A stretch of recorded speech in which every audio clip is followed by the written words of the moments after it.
Bukan main Kujang Sinar ini. Kita dibawa-bawa jalan-jalan, pelesiran, sampai ke Gunung Gede segala. Kujang Sinar ini, sebelum dibawa ke keraton.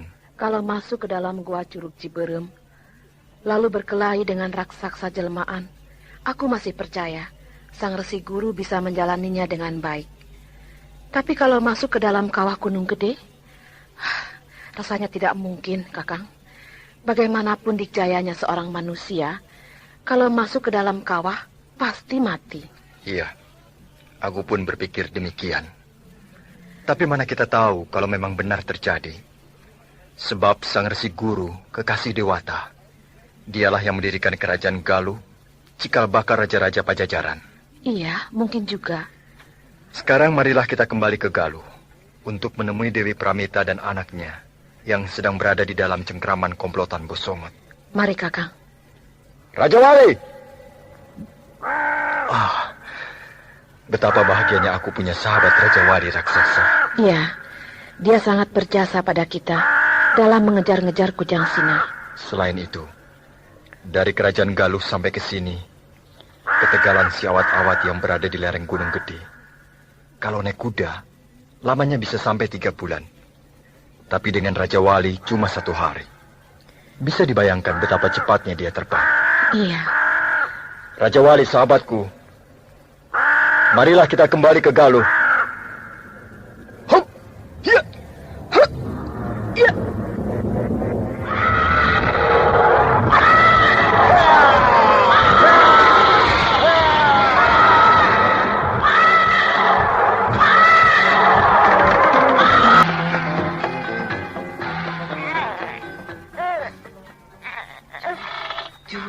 Cup sayang. Cup. Kasih tetek saja, pasti diam dia. Belum waktunya. Lah, daripada menangis terus. Kalau tidak mau mendengar bayi menangis, sana pergi. Enak di sini kok. Kalau kau mau di sini, jangan cerewet. Baiklah. Sini, aku gendong. Digendong sama kau, bukannya berhenti menangis, malah pingsan. Loh, kok pingsan? Jangankan anak kecil, orang tua saja melihat tampangmu bergidik. Biar tampangku seram.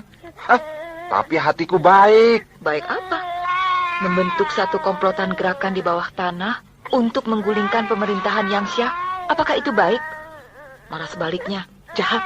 Loh, itu bukan jahat. Tapi namanya politik. Politik apa begitu?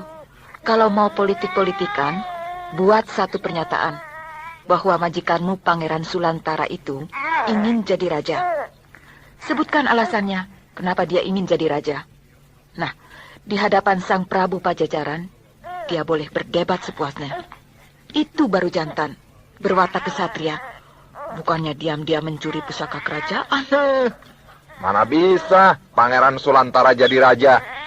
Dia kan anak selir. Nah, kalau sudah tahu begitu, kenapa ingin jadi raja? Ya, jangankan anak selir, rakyat jelata pun bisa jadi raja. Tentu saja, tapi jalannya harus baik. Caranya banyak. Tunjukkan kemampuanmu sampai rakyat percaya. Atau himpun kekuatan. Bisa tidak punya kekuatan laskar bala tentara yang benar-benar kuat. Dan bisa mengalahkan bala tentara kerajaan lain. Pokoknya harus dilakukan secara terang-terangan. Sampai semua orang melihat bahwa dia memang benar-benar mampu jadi raja. Wah, susah kalau begitu. Ya kalau mau jadi raja memang susah. Kalau gampang, semua orang jadi raja. Tidak ada yang jadi rakyat. Nah, memang bisa memakai jalan cepat. Seperti yang dilakukan oleh majikanmu itu, Pangeran Sulantara. Mencuri sebuah pusaka yang memiliki tenaga gaib. Tapi tidak akan langgeng. Sebab dia jadi raja secara memaksakan diri. Dia akan jadi raja yang tidak dicintai rakyat. Rakyat tunduk karena takut. Bukan karena mencintai rajanya. Nah, akibatnya akan timbul pemberontakan di sana-sini.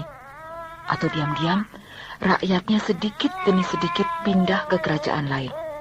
Akhirnya, kerajaan itu akan menjadi kerajaan yang kekurangan rakyat. Buntutnya pertahanan menjadi lemah.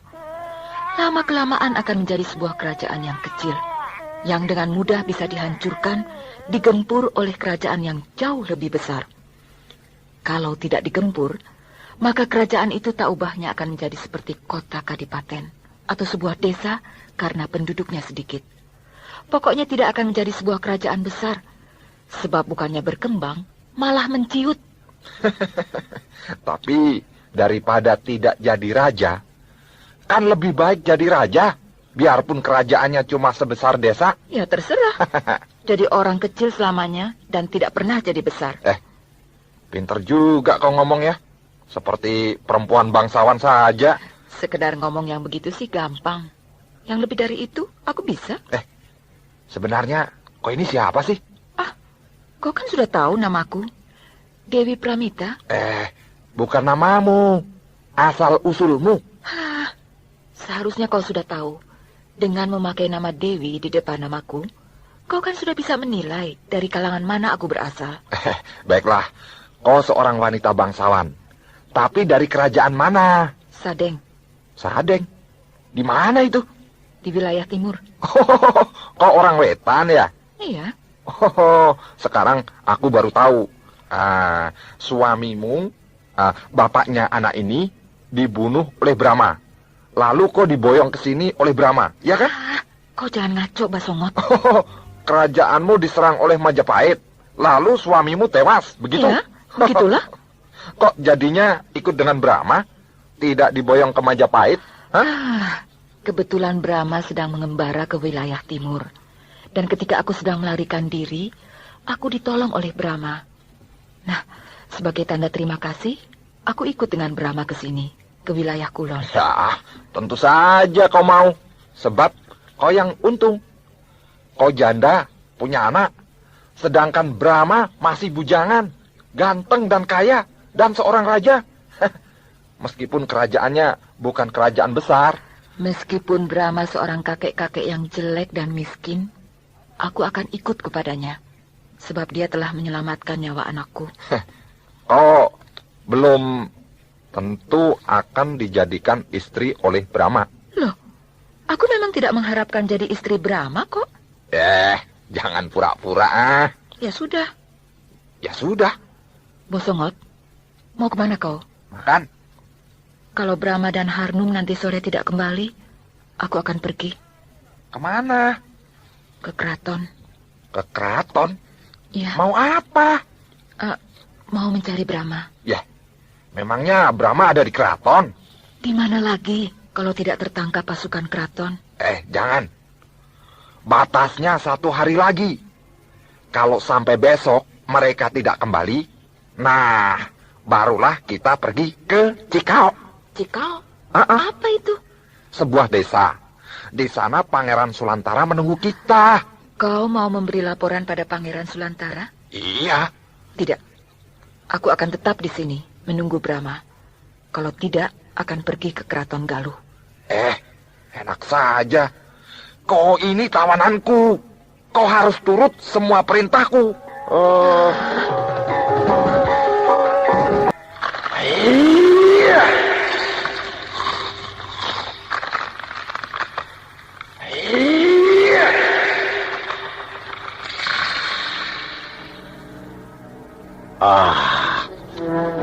Bagaimana Kendala? Hebat kau, Gardika. Baru 1 minggu kau sudah berhasil menguasai ilmu pukulan serat jiwa. Itu baru tahap permulaan. Serat jiwa tingkat pertama. Aku baru bisa menembus papan tipis. Ajian serat jiwa memang aneh. Tenaga pukulan jarak jauh bisa menembus papan. Dan papan itu bukannya hancur atau belah berantakan, tapi bolong-bolong. Seperti sehelai kertas yang ditusuk-tusuk pakai jari. Itulah keistimewaan ajian serat jiwa. Tidak menghancurkan, tapi merusak. Kau bisa bayangkan kalau sudah sampai tingkat ke-10. Gunung karang yang terkena pukulan ajian serat jiwa tidak akan runtuh, tapi bolong-bolong seperti tiang kayu yang dimakan rayap. Nah, bagaimana kalau kena orang? Waduh, orang itu ya tinggal kerangka. Iya. Sungguh mengerikan. Benar-benar sebuah ilmu yang jahat. Jahat. Jaka Lumayung. Jaka Lumayung. Jaka Lumayung. Apa kau bilang Kendala? Ajian Serat Jiwa jahat? Oh, maksudku bukan jahat, tapi menyiksa. Semua ilmu yang ditujukan untuk mengalahkan musuh, semuanya menyiksa. Tapi kan ada pukulan yang sekali mematikan. Jebret, gedebuk, kojor. Kalau serat jiwa tidak. Tes, tes, tes, bolong. Musuh tidak langsung mati, tapi kelepek, kelepek, kelepek, kelepek, baru mati. Jahat mana dengan racun? Ilmu pukulan beracun tidak kelihatan. Tahu-tahu terasa gatal, panas, lalu demam. Musuh mati secara perlahan-lahan. Nah, itu yang jahat. Ya, pokoknya sama jahatnya kan. Cuman bedanya jahat kecil dan jahat besar. Kalau kau tidak mau mempelajari ajian serat jiwa, tidak usah mencelah, diam saja. Ya, aku ingin bisa, tapi tidak kuat puasanya. Kalau begitu, cari ilmu yang tidak usah pakai puasa.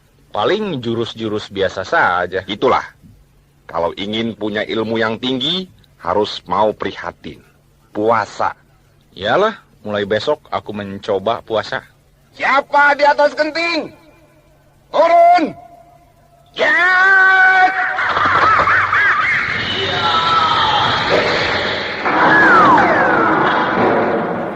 Tahan! Jangan teruskan. Ranggaweni. Maaf, Jaka Lumayung. Aku berkunjung dengan cara yang kurang sopan. Mau apa kau kesini? Ada berita maha penting. Berita apa? Kau punya murid lagi ya? 2 orang. Tapi muridmu kali ini sudah tua. Maksudku bukan pemuda lagi. Mau bicara penting atau tidak penting? Katakan di sini sekarang juga. Mereka adalah muridku. Tanggung jawabku. Baiklah, Jaka Lumayung. Kujang Sinar telah hilang. Apa? Kau menuduhku? Tidak. Tidak, Jaka Lumayung. Aku tidak menuduhmu. Lalu kenapa kau kesini? Kau orang sakti yang banyak malang melintang di dalam dunia rimba persilatan. Nah, tentunya kau sedikit banyaknya tahu dan kenal dengan beberapa orang tokoh sakti yang sangat dijaya. Cirinya bagaimana? Pencuri kujang sinar itu jelas ilmunya sangat tinggi, sebab bisa masuk ke dalam keraton tanpa ada yang tahu. Penjaga? Penjaga-penjaga semuanya ditotok jalan darahnya. Lalu? Dia masuk ke Paseban Alit tempat pusaka kujang sinar disimpan. Rupanya orang itu pergi lewat jalan atas, sebab atap Paseban Alit jebol. Siapa kira-kira? Kalau hanya untuk menjebol atap bangunan, semua orang bisa. Ciri yang lain apa? Tidak ada. Cuma itu saja. Atap Paseban Alit jebol. Susah. Aku tidak bisa menjawabnya sekarang. Hah? Orang-orang keraton itu kerjanya apa saja, termasuk kau Ranggaweni. Sampai tidak tahu ada maling ayam masuk ke dalam keraton. Ya, memang kami lengah. Habis bertahun-tahun tidak pernah ada kejadian seperti ini. Jadi kami santai-santai saja. Lagi pula, aku bukan keturunan sang resi guru. Siapa yang menjamah kujang sinar, pasti celaka. Tubuhnya akan hangus, dibakar hawa panas yang keluar dari kujang sinar itu. Buktinya bisa dibawa. Berarti kujang sinar itu tidak ada apa-apanya. Bukan tidak ada apa-apanya. Tapi si pencuri itu, tingkatannya pasti lebih tinggi dari kujang sinar. Ya, sudahlah. Aku tidak tahu siapa orang itu. Katakan pada rajamu, Prabu Susuk Tunggal. Aku, Jaka Lumayung, tidak tahu menau tentang hilangnya kujang sinar. Tapi kau mau membantu kami, bukan? Orang keraton memang tidak tahu diri. Kalau ada kesulitan baru datang ke sini. Kau sendiri yang tidak mau diajak ke keraton. Ditawari jadi panglima perang tidak mau. Kau lebih suka jadi guru pedepokan seperti begini. Jadi bukan salah kami. Baik. Apa upahnya? Terserah kau. Kau bisa mengatakannya sendiri kepada Sang Prabu. Baik. Aku akan membantu Sang Prabu. Sebab aku jadi penasaran. Sampai di mana tingginya ilmu kedikjayaan orang itu. Sampai bisa menjamah kujang sinar. Terima kasih, Jaka Lumayung.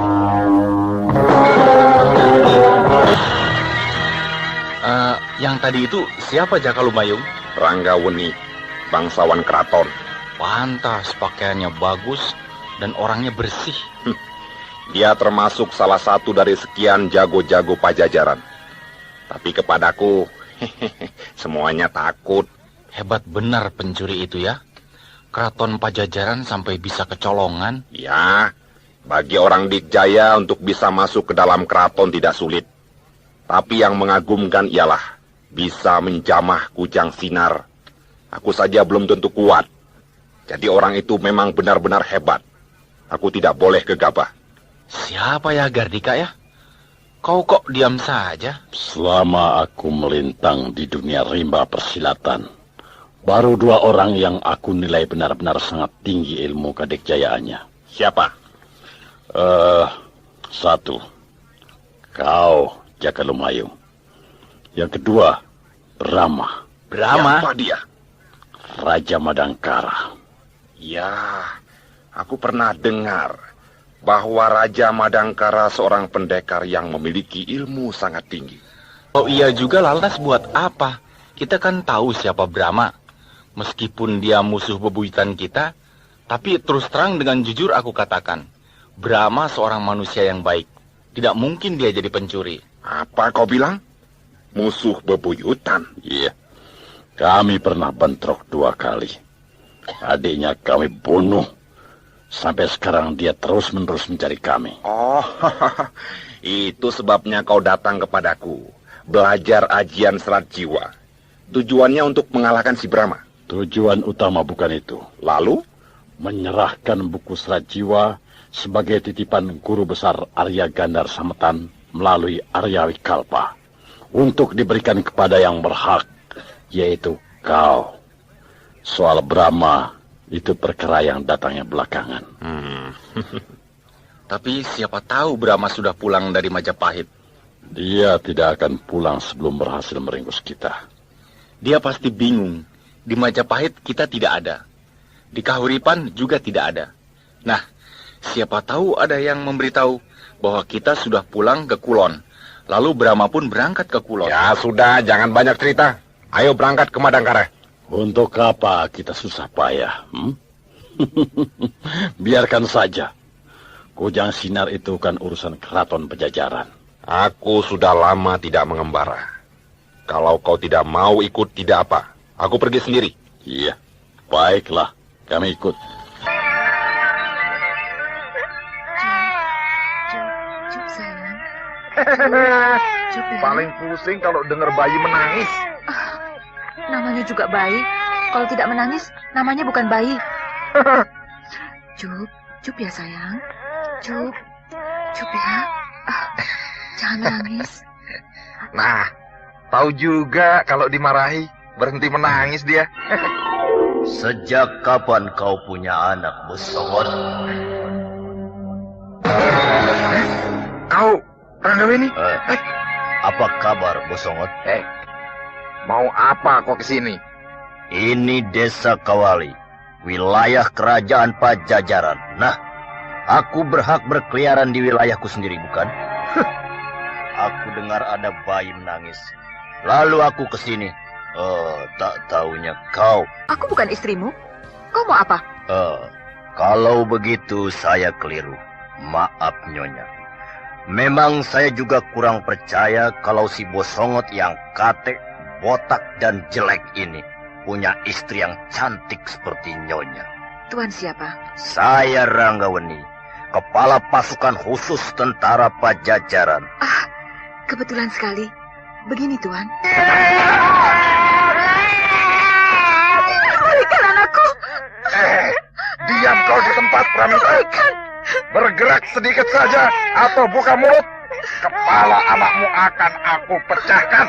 Jangan. Ada apa ini? Kenapa kau berlaku kasar terhadap bayi, Bosongot? Hei, Ranggaweni, kau jangan turut campur urusanku. Cepat kau pergi dari sini. Naik. Ya, baiklah. Tuhan, jangan pergi. Diam kau perempuan. Diam.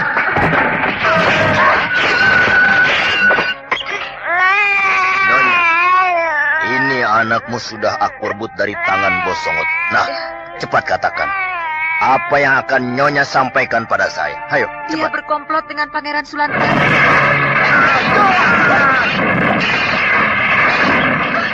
Nyonya, teruskan bicara.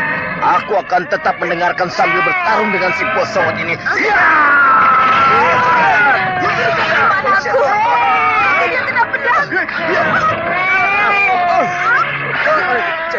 Cepat bicara. Pangeran Sulantara pemberontak. Menyuruh Brahma mencuri kujang sinar.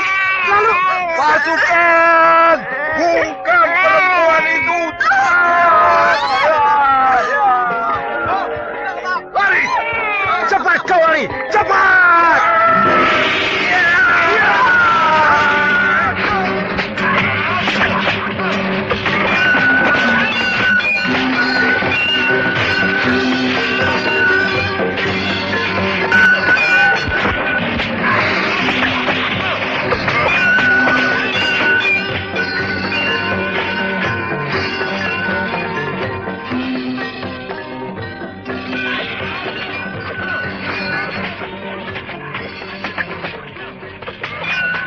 Gardika, kau mendengar sesuatu? Iya, seperti sebuah pertarungan. Di balik sana itu ada pertempuran. 1 melawan 11 orang. Yang benar, suaranya sangat jauh dan tidak kelihatan. Kau berani bilang 1 orang lawan 11 orang. Jangan suka ngarang ah. Tidak percaya? Ayo kita lihat. Baik, ayo kita ke sana. Ya!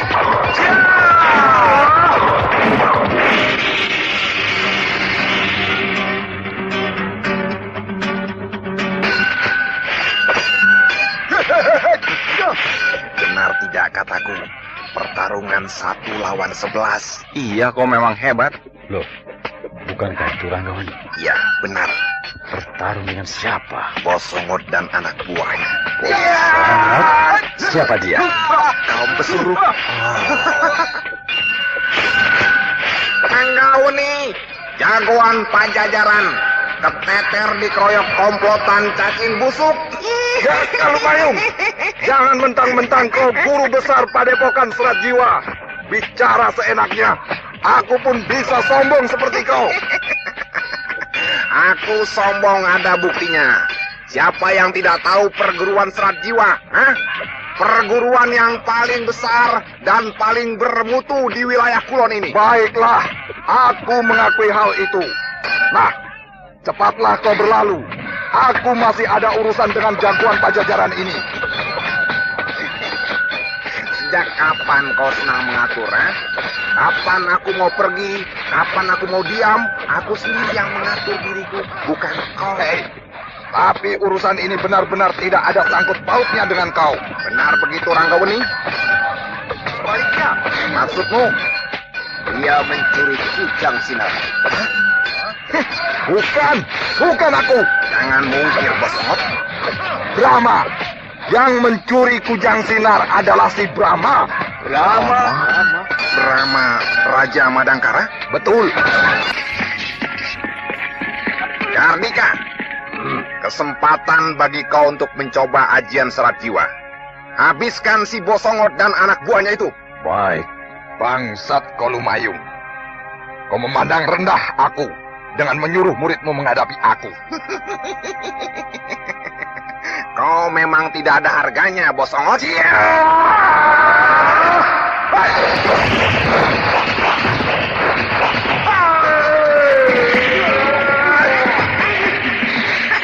Rasakan kau, Bosongot.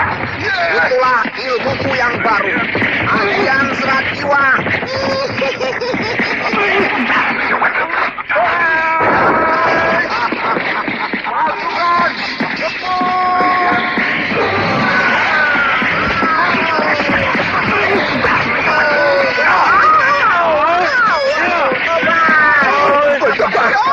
Anak buahku mati semua.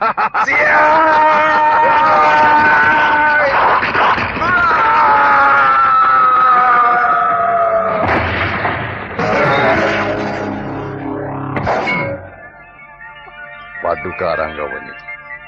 Apa benar Brahma berkomplot dengan siapa tadi? Dengan Pangeran Sulantara. Pangeran Sulantara itu siapa? Putra Prabu Susuk Tunggal dari Selir. Apakah dia bermaksud untuk merebut kekuasaan? Ya, kira begitu. Sebab untuk apa mencuri kujang sinar kalau tidak ingin jadi raja? Sebab kujang sinar adalah lambang kejayaan Pajajaran. Siapa yang memegang kujang sinar, orang itu pasti jaya. Apakah Bosongot yang mengatakan pada Anda bahwa Pangeran Sulantara itu bersekutu dengan Brahma? Bukan. Lalu?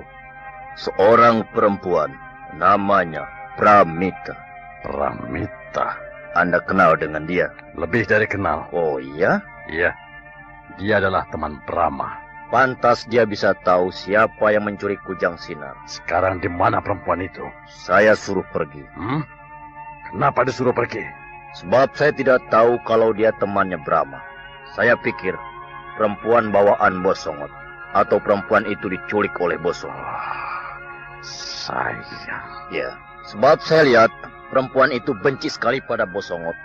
Ketika Pramita mau mengatakan sesuatu kepada saya, diancam oleh Bosongot. Anaknya yang masih bayi itu kepalanya mau dibacok. Lalu saya rebut dan saya berikan padanya. Barulah dia berani bicara, tapi bicaranya singkat sekali. Sebab keburu dikeroyok oleh anak buahnya Bosongot. Apa katanya? Pangeran Sulantara pemberontak menyuruh Brahma mencuri kujang sinar. Terus? Hanya itu. Kalau begitu, Brahma tidak bersekutu dengan Pangeran Sulantara. Kenapa kau bisa berkata begitu, Kendala? Alasanmu apa? Kata Pramita, Pangeran Sulantara menyuruh Brahma mencuri kujang sinar. Berarti bukan atas kemauan Brahma sendiri, sebab dia disuruh. Brahma tidak mau mencuri kujang sinar. Itu mungkin. Tapi persekutuannya dengan Pangeran Sulantara, itu pasti. Alasanmu? Kenapa Pangeran Sulantara menyuruh Brahma? Tentu ada hubungan di antara mereka. Kalau tidak, tentu Pangeran Sulantara akan menyuruh orang lain. Atau dia sendiri yang melakukannya. Lagi pula, ketika Paduka Ranggaweni ini berjumpa dengan Bosongot, dan di situ ada Pramita, tidak ada Brahma. Jadi jelas Brahma sedang bersama-sama dengan Pangeran Sulantara di tempat lain. Tapi kenapa Pramita melarikan diri? Karena disuruh lari oleh Paduka Ranggaweni. Meskipun disuruh lari, kalau di antara Brahma dan Pangeran Sulantara terjalin suatu persekutuan yang akrab, Pramita tidak mungkin lari. Memperlihatkan sikap benci kepada Bosongot pun tentu tidak. Apa yang dikatakan oleh saudara Kendala benar. Seandainya benar-benar ada persetujuan antara Brahma dengan Pangeran Sulantara, tentu Pramita tidak akan mengatakan apa-apa kepada saya. Tapi yang terjadi malah sebaliknya. Sikapnya ketika mengetahui bahwa saya seorang keraton, langsung menunjukkan kegembiraan dan nampak sekali ingin cepat-cepat menyampaikan sesuatu. Hal itu mungkin saja bisa demikian. Tapi bisa juga tidak. Misalnya Pramita jadi kecewa terhadap Brahma karena Brahma bersekutu dengan pemberontak, yaitu Pangeran Sulantara. Lalu dia hendak memberi laporan kepada keraton, tapi ditahan oleh Bosongot. Tidak mungkin begitu, Gardika. Kesatu, Pramita sangat mencintai Brahma. Kedua, Pramita orang wetan yang tidak tahu situasi kerajaan Pajajaran. Sekalipun Brahma sendiri yang jadi pemberontak, bagi Pramita tidak jadi masalah. Dia akan tetap saja mendukung Brahma. Karena dia menilai pasti Brahma yang benar. Sebab dalam pandangan Pramita, Brahma adalah seorang raja di wilayah Kulon, yang tentunya tahu benar tentang situasi pergolakan yang terjadi di antara kerajaan-kerajaan di wilayah Kulon. Jadi, bagaimana persoalan yang sebenarnya? Tidak salah lagi, Pramita disandera. Disandera? Ya, sebab Pangeran Sulantara tahu benar siapa Brahma. Dalam perhitungan Pangeran Sulantara, yang bisa menjamah kujang sinar selain Prabu Susuk Tunggal adalah Brahma yang memiliki ilmu sangat tinggi. Lalu dengan akal yang licik, berhasil menyandera Pramita dan anaknya yang masih bayi itu. Maka dengan terpaksa, Brahma menuruti keinginan Pangeran Sulantara untuk mencuri kujang sinar. Kalau begitu, Brahma tidak bersalah. Menurut perhitunganku, tidak. Bagi saya, sebagai pejabat tinggi kerajaan Pajajaran, terpaksa atau tidak, yang pasti kujang sinar tidak ada. Orang yang mengambil kujang sinar, tidak peduli siapa, harus dihukum. Jadi Anda akan menangkap Brahma? Brahma dan Pangeran Sulantara. Apakah Anda sudah punya perhitungan? Di mana kira-kira sekarang ini Brahma dan Pangeran Sulantara berada? Pertama-tama, saya akan pergi ke Cikau, sebab di sana tempat Pangeran Sulantara bermukim. Kalau tidak ada di Cikau, akan ke Madangkara. Wah, Anda bisa berhadapan dengan angkatan perang kerajaan Madangkara. Saya tidak peduli. Untuk itu saya akan membawa angkatan perang kerajaan Pajajaran. Kalau perlu, Kerajaan Madangkara akan saya gempur habis-habisan. Kerajaan Madangkara boleh bangga memiliki angkatan perang yang hebat dan rajanya seorang yang sakti mandraguna. Tapi Pajajaran tidak pernah takut kepada siapapun.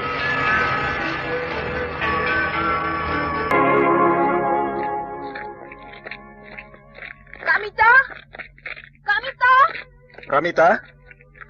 Pramita?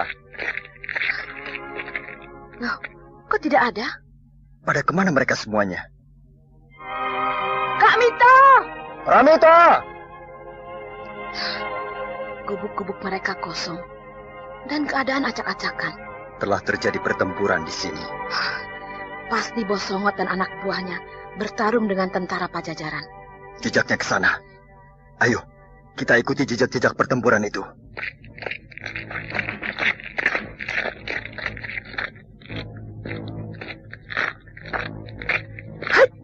Ada apa?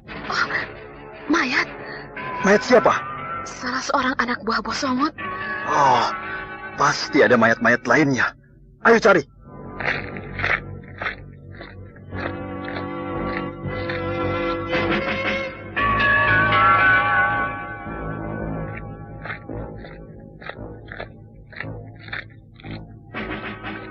Oh, benar-benar di sini telah terjadi suatu pertempuran yang hebat. Lihat, Arbong. Ya, Bos Songot dan anak buahnya sudah jadi mayat. Berserakan, bergeletakan dengan tubuh yang rusak. lalu Kak Mita di mana? Pramita! Kak Mita! Pramita! Kak Mita!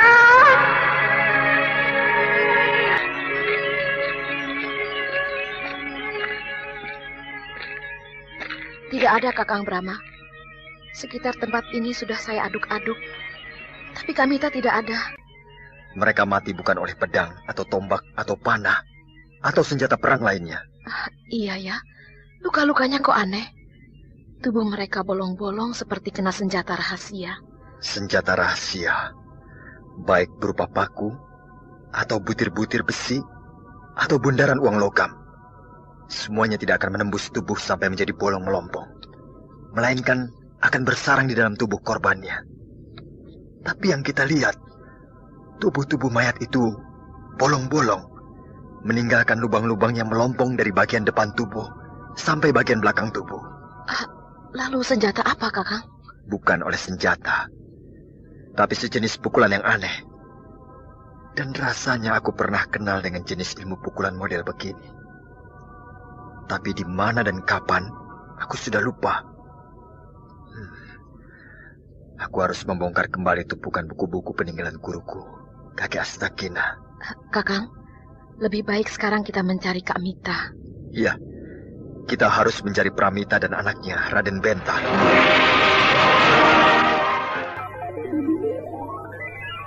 Kakang Brahma, menurut perhitungan Kakang, kemana kira-kira Kak Mita pergi? Entahlah, Harnum. Tapi yang jelas dia pergi dalam keadaan panik, setidaknya ketakutan. Jadi mungkin tidak punya tujuan yang pasti. Kasihan dia. Penderitaannya tidak ada habis-habisnya. Iya. Dia ikut dengan kita ke wilayah Kulon ini untuk mencari ketenangan dan kedamaian. Tak taunya malah terlibat ke dalam kesulitan. Hanya ada dua tujuan Pramita.